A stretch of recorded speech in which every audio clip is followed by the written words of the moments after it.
Pada video kali ini saya akan membuat rincian mengenai perbandingan antara bisnis ternak penetasan dengan bisnis ternak penggemukan. Artinya bagi kawan-kawan yang ingin memulai bisnis ternak, mau pilih bisnis ternak yang mana, apakah lebih menguntungkan menjadi breeder atau penetasan, atau lebih menguntungkan menjadi grower penggemukan ayam. Nah, untuk perbandingan di sini saya hanya menggunakan perhitungan penetasan ayam joper dan penggemukan ayam joper, jadi bukan ayam yang lain. Jadi seandainya kawan-kawan punya perbandingan untuk ayam jenis lain, misalnya kup atau ayam ulu atau ayam gorila dan sebagainya, kawan-kawan bisa menghitungnya sendiri menggunakan jenis konsep yang sama. Saya akan menggambarkan perbedaan antara penetasan dan penggemukan. Nah, seperti kawan-kawan lihat, yang di samping kiri ini kandang-kandang untuk indukan, yang mana hasil telurnya akan ditetaskan nantinya, dan DOC-nya yang menetas akan dijual ke peternak-peternak. Dan sebagian lagi, atau maksudnya DOC yang menetas kadang juga kita besarkan sendiri di kandang ini brooding. Yang ini DOC juga satu. Ini DOC ayam joper sudah umur 3 hari.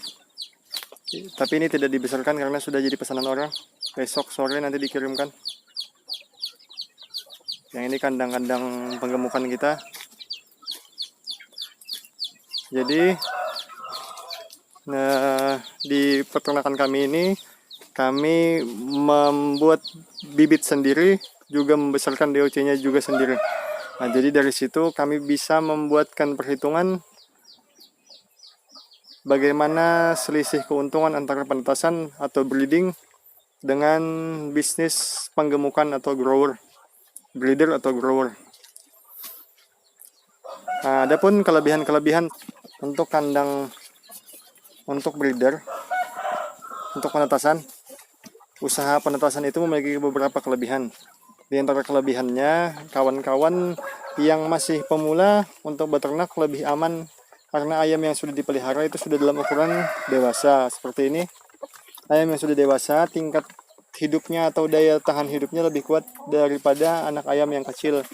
Jadi untuk tingkat kematian itu sangat minim. Nah, contohnya di kandang kami ini sendiri, tingkat kematian indukan untuk 1 bulan itu, untuk 1 ekor saja hampir jarang. Dalam 1 bulan 1 ekor kematian untuk indukan. Itu kelebihan yang pertama. Jadi bagi kawan-kawan yang pemula, lebih aman untuk memelihara ayam besar daripada ayam kecil. Itu yang pertama. Yang kedua, hasil yang didapat itu lebih stabil karena kawan-kawan sudah bisa mendapatkan hasil dari penetasan rutin per beberapa hari sekali kawan-kawan memasukkannya dalam mesin tetas. Nah, untuk di kandang kami ini, kami masukkan telur ini setiap 4 hari sekali. Kita ke kandang samping. Nah, di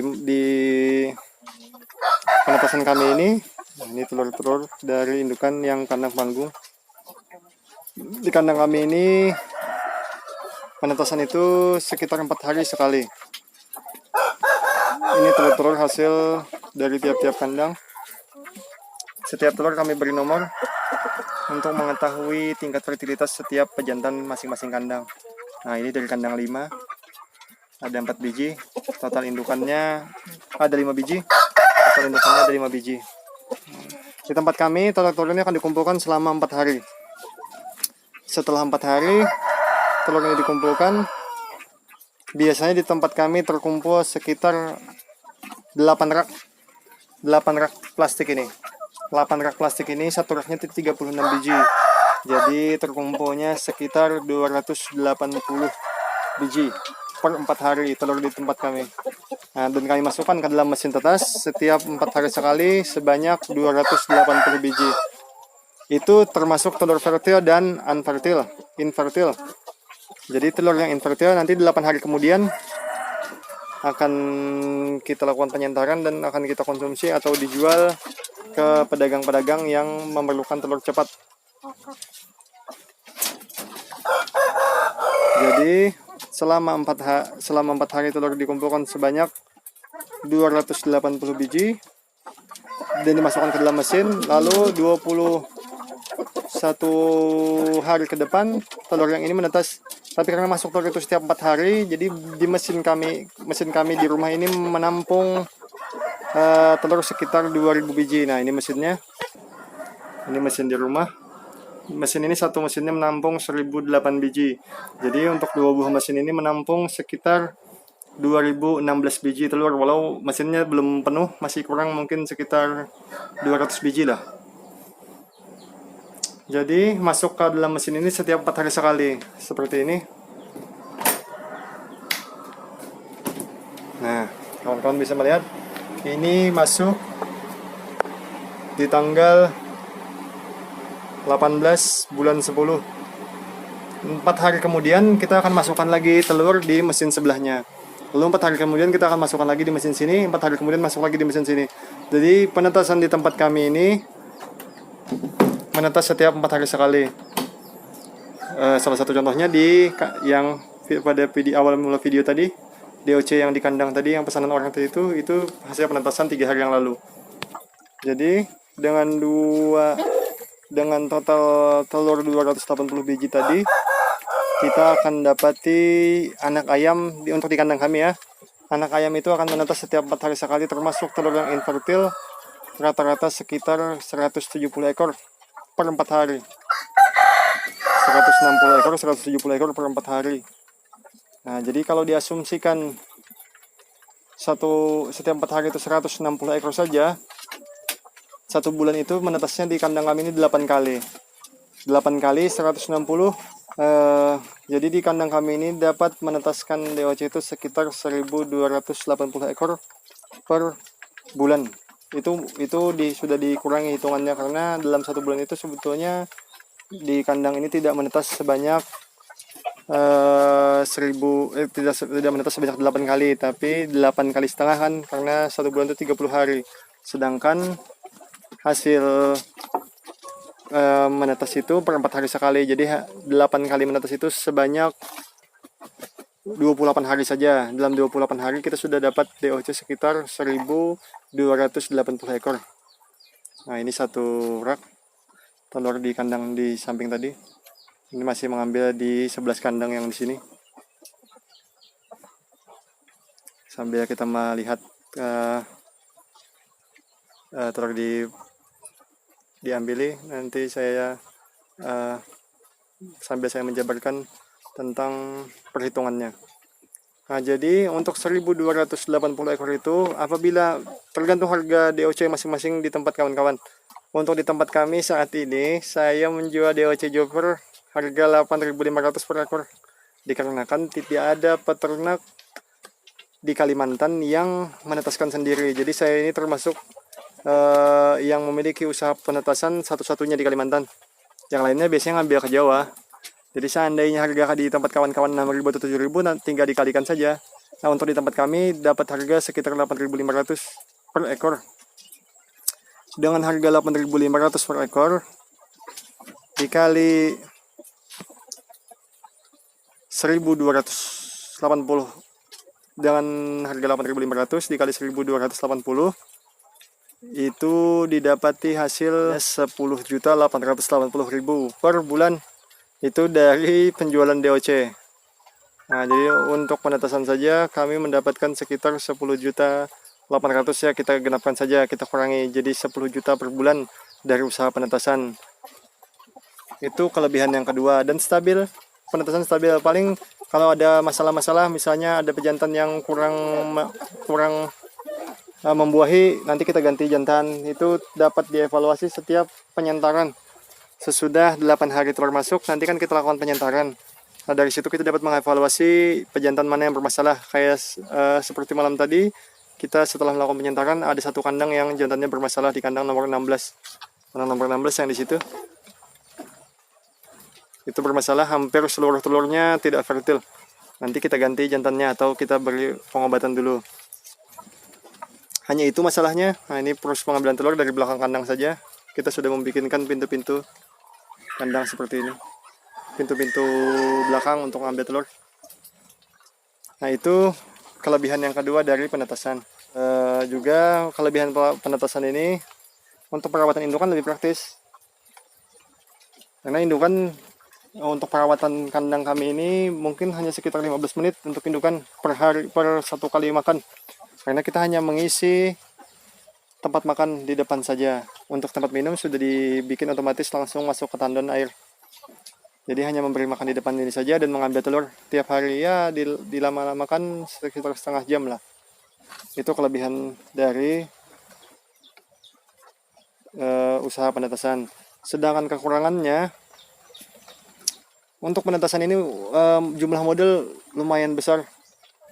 Karena apabila kawan-kawan membuat indukan sekitar 100 betina saja, apabila dikali dengan 85.000 per ekornya, itu sudah 8.500.000 modal awal untuk betina. Dan jantan di sini harga sekitar 150.000 per ekor yang besar. Nah, seperti ini. Ini 150.000. Apabila dikali 20 karena betinanya 100 kan 1:5, 20 jantan, berarti total jantannya 20 kali 150.000 sama dengan 3 juta rupiah. Ini untuk modal indukan dan jantan dan betina saja sudah 11.500.000, belum untuk pembuatan kandang. Nah, kandang ini seandainya kawan-kawan bisa meminimalisir untuk membuat kandang ini, kita asumsikan satu kandangnya 400.000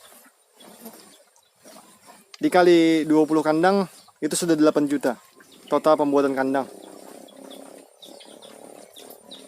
Walau untuk kandang kami ini kemarin habisnya 11 kandang, ini cuma 3 juta rupiah karena penghematan di beberapa bahan. Kalau kawan-kawan di sana ada memiliki bahan yang seperti ini, mungkin dapat bikin kandang dengan harga yang lebih murah. Ini 3 juta sudah sama upah-upah tukangnya. Kayu yang dipakai ini kayu hutan yang masih bulat itu, tapi dipilih yang agak lurus jadi kelihatan rapi. Juga atas-atasnya juga menggunakan kayu hutan. Nah, kawan-kawan bisa melihat.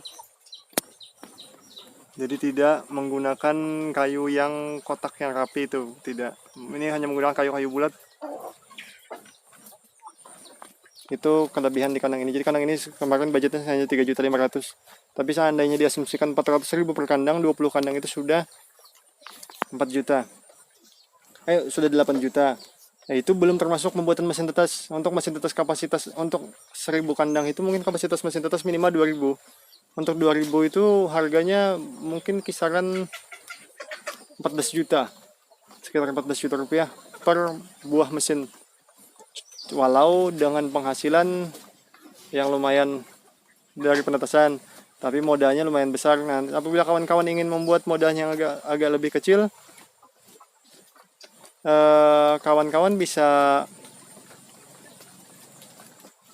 menghitung dengan jumlah yang lebih sedikit. Misalkan kawan membuat penetasan dengan jumlah 8 kandang kali 5 ekor, totalnya 40 betina. Nah, 40 betina ini sudah cukup untuk mesin 1.000. Itu mungkin lebih miring untuk kandang, betina dan lain-lain. Nah, itu modal sekitar di bawah 15 juta untuk indukan. Belum dihitung ke mesin tetasnya. Itu untuk kekurangannya. Modal awal agak besar untuk penetasan, tapi hasilnya stabil. Hasilnya lebih mudah gitu didapat karena stabil. Walau ada kekurangan tambahan dari itu, untuk pemasaran DOC lebih susah daripada menjual ayam panen. Ayam joper yang panen lebih susah menjual DOC, kecuali kawan-kawan sudah memiliki link untuk penjualan atau kualitas DOC kawan-kawan sudah dikenali oleh para kawan-kawan peternak yang lain. Itu akan lebih mudah untuk menjual DOC-nya. Nah, jadi itu kesulitan dari penetasan. Penjualan DOC lebih susah. Apalagi apabila kawan-kawan menetaskan itu di bawah satu box. Jarang ada peternak yang mau beli ayam di bawah satu box. Di bawah 102 ekor maksudnya. Jadi kawan-kawan minimal memasukkan telur itu diasumsikan menetasnya itu lebih dari 1 box. Sisanya nanti dibesarkan sendiri apabila ada lebih. Tapi apabila peternak ingin membeli menghabiskan, tinggal serahkan di semuanya. Misalnya menetas 130 ekor, habiskan dijual 130 ekor, tidak masalah. Nah, terus operasional pakan, ini stabil dari awal masuk indukan sampai akhir, dia stabil. Kalau penggemukan atau grower, itu waktu pertama masuk, waktu masih di OC, yang masih di umur segini, kawan-kawan bisa menyiapkan hanya 1 sak bama atau 1 sak pur, cukup untuk 1 bulan pertama. Jadi tidak perlu modal yang lumayan banyak. Tapi untuk indukan yang 100 ekor, itu perlu pakan sekitar 11 kilo per hari. Jadi 1 sak bama itu habis sekitar 5 hari kurang. 4 hari setengah atau 5 hari lah, kita asumsikan 5 hari. Berarti 1 bulan untuk 100 ekor betina itu menghabiskan sekitar 6 sak bama, 6 karung bama. 6 karung itu dikali saat ini harga 380, sekitar 2.200.000, 2.300.000, 2.200.000 sekian per bulan untuk pengeluaran pakannya. Tapi kalau sudah menetas dan hasilnya sudah menetas dan sudah bisa dijual DOC, hasilnya akan berkesinambungan dengan pakan, karena dengan penjualan DOC sebanyak 10 juta dengan pakan hanya 2 juta, kawan-kawan sudah dapat menghitung keuntungan dari penetasan. Untuk di tempat kami yang lebih utama karena kami penjual dengan harga 8.500. Jadi penjualan DOC 10 juta dan pakan 2.500.000 kita besarkan, tidak masalah. Masih ada 7.500.000, kita potong untuk listrik sekitar 300.000, masih ada 7.200.000. Anggap kawan-kawan menggaji karyawan satu orang 1.200.000 sampai 1.500.000, kawan-kawan masih bersih di atas 5 juta rupiah untuk usaha breeding. Itu tadi pembahasan mengenai usaha penetasan yang ada di kandang kami. Bagi kawan-kawan, apabila ada yang ingin ditanyakan atau ada saran masukan mengenai video kami, silahkan komen di kolom komentar. Bagi kawan-kawan yang belum subscribe channel kami, bisa melakukan subscribe untuk membantu membangun channel ini menjadi channel yang lebih besar nantinya. Baiklah, itu saja. Salah hilap mohon maaf. Wassalamualaikum warahmatullahi wabarakatuh.